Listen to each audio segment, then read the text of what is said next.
Brian Eno's Ambient 1, Music for Airports, is an album that will make you ask, is this actually music?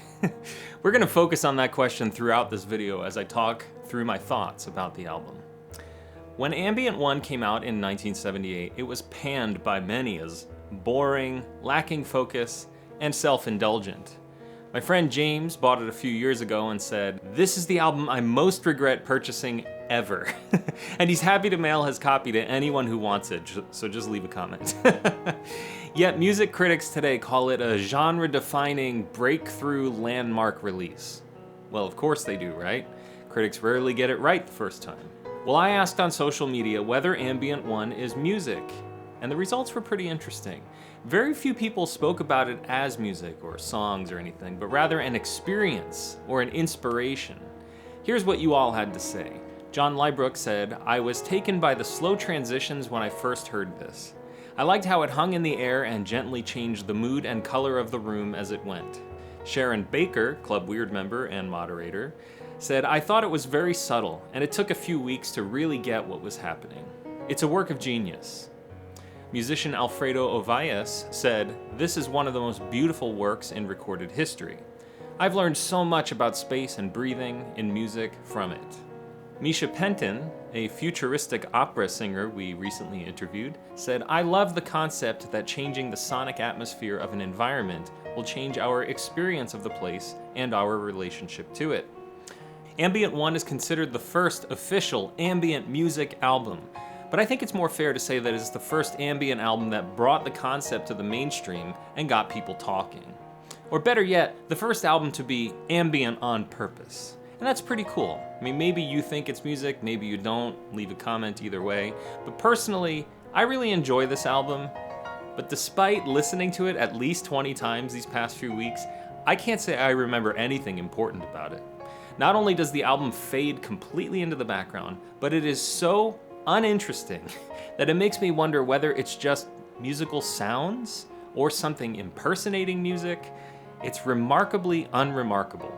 And so is a lot of other music, just not on purpose. There's almost no structure to the music, no verses, choruses, bridges, melodies, presumably no time signatures. A sense of rhythm exists in the way the music ambles along, but there's no room for tapping your toes or humming along. And in the liner notes, Eno comments on this. The concept of music, designed specifically as a background feature in the environment, was pioneered by Muzak Inc. in the 50s, and has since come to be known generically by the term Muzak. Ambient music must be able to accommodate many levels of listening attention without enforcing one in particular. It must be as ignorable as it is interesting. In other words, he made it boring on purpose. And I think he pulled it off. So is it music? Well, I think we need to know, what is music anyway? Well, Wikipedia says, music is the art of arranging sounds in time through the elements of melody, harmony, rhythm, and timbre. Ambient 1 was created by layering tape loops of different lengths and letting them play over each other. No time signatures, no orchestration, no sheet music. Heck, the tape loops probably have very little to do with each other. Ambient 1 is certainly an arrangement of sounds in time, albeit unstructured time, and I suppose it has rhythm and timbre, but not all music needs to meet all that criteria to be music. Plenty of genres skip melody and focus on rhythm or timbre, so why should ambient music be any different, even if it's less focused on aspects of musical attributes? Eno made 3 more ambient series albums to explore the concept further. In fact, he made many more ambient albums, including one of my favorites, Apollo, Atmospheres and Soundtracks, with Daniel Lanois. He's also made a few ambient albums with King Crimson guitarist Robert Fripp, and regularly collaborates with his brother, Roger Eno. Now, speaking of Robert, he put out an excellent 8-CD box set consisting of 52 ambient soundscapes called Music for Quiet Moments. You can listen to all of them on his YouTube channel. So some of you might be thinking, you've never heard ambient music, but trust me, you've heard ambient music. It's usually an unobtrusive, relaxing tapestry of sounds that people often listen to while they're doing yoga or meditating or relaxing, or they just need something in the background to avoid that pesky problem of silence. Now, sometimes you'll hear running river waters, or wind sounds, or birds chirping, Native American flutes, Tibetan singing bowls, synthesizers, or highly reverberated pianos, that kind of stuff. You probably won't hear a pronounced melody because popular ambient music is usually meant to provide atmosphere. It doesn't take the lead or sit in the forefront of one's attention, which is often the effect of melody. There are 4 compositions on Ambient 1, totaling 48 minutes.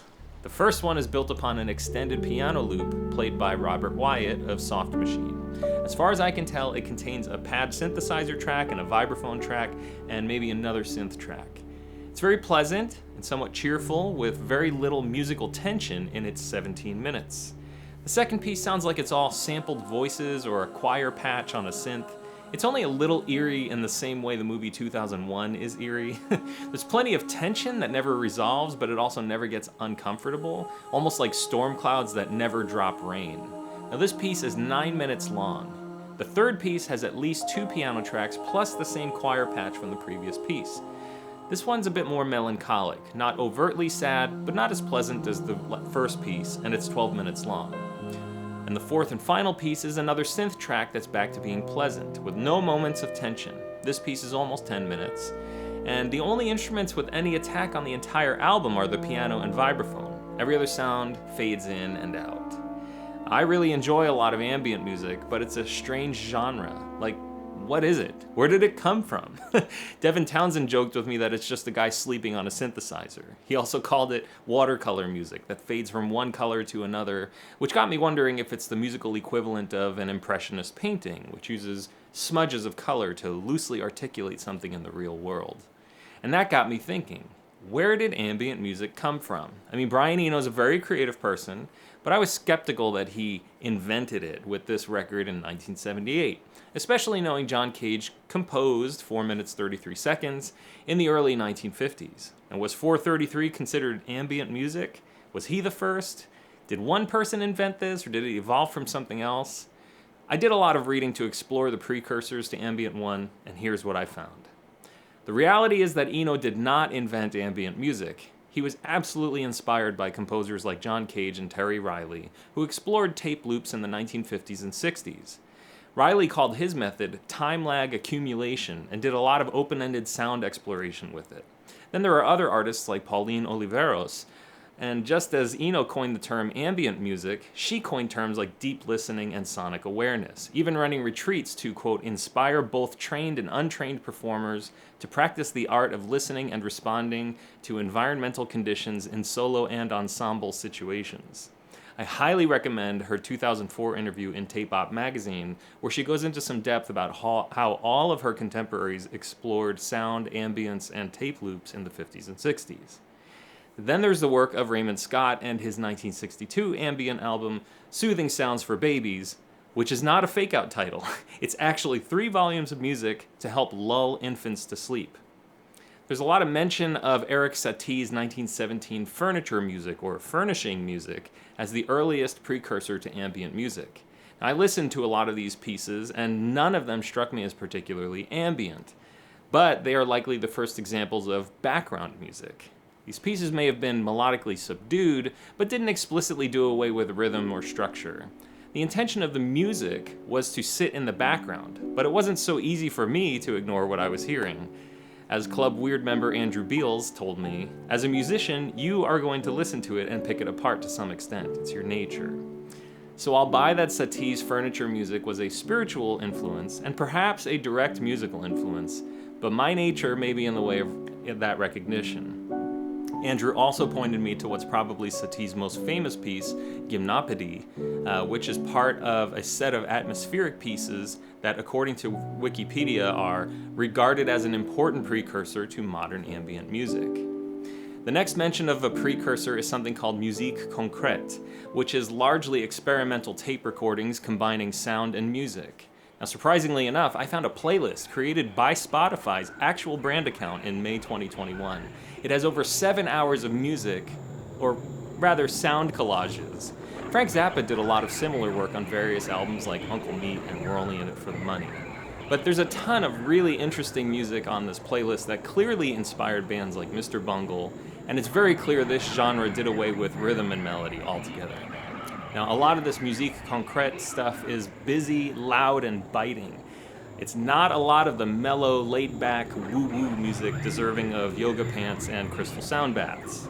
This music seems to be designed to get under your skin. In fact, my wife overheard me listening to some of this while she was in the shower, and she was like, "What are you listening to?" Honestly, most of it would fit right into a haunted house soundtrack. All this to say, Ambient 1 is a very interesting milestone in music, and Eno's definitely standing on the shoulders of some experimental musicians from the prior decades. Satie and musique concrète likely had more intellectual influence than musical, but Eno does mention Terry Riley and John Cage in some interviews I ran across. So, is it music? Well, of course it is. Just because it's slow and uneventful doesn't mean it's not music. It's more interesting to talk about this album than it is to listen to it, which is kind of strange.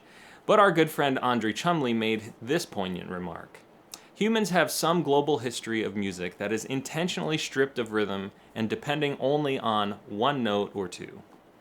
Perhaps ambient music is an outcome of the minimalist music movement of the 20th century. Or perhaps it's a response to the exponential increase in life's complexity in the 20th century. Whatever it is, I'm just glad we have it. Alright, so if you have opinions about this album, I want to see them in the comments. I'll try to respond to them all too. And thanks to the Club Weird members for helping to improve this script. You can participate in the channel's content by hitting the join button below the YouTube video player.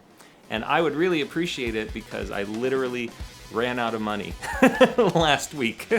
So it's a little embarrassing to admit, but just the Make Weird Music account. I'm not out of money, just Make Weird Music.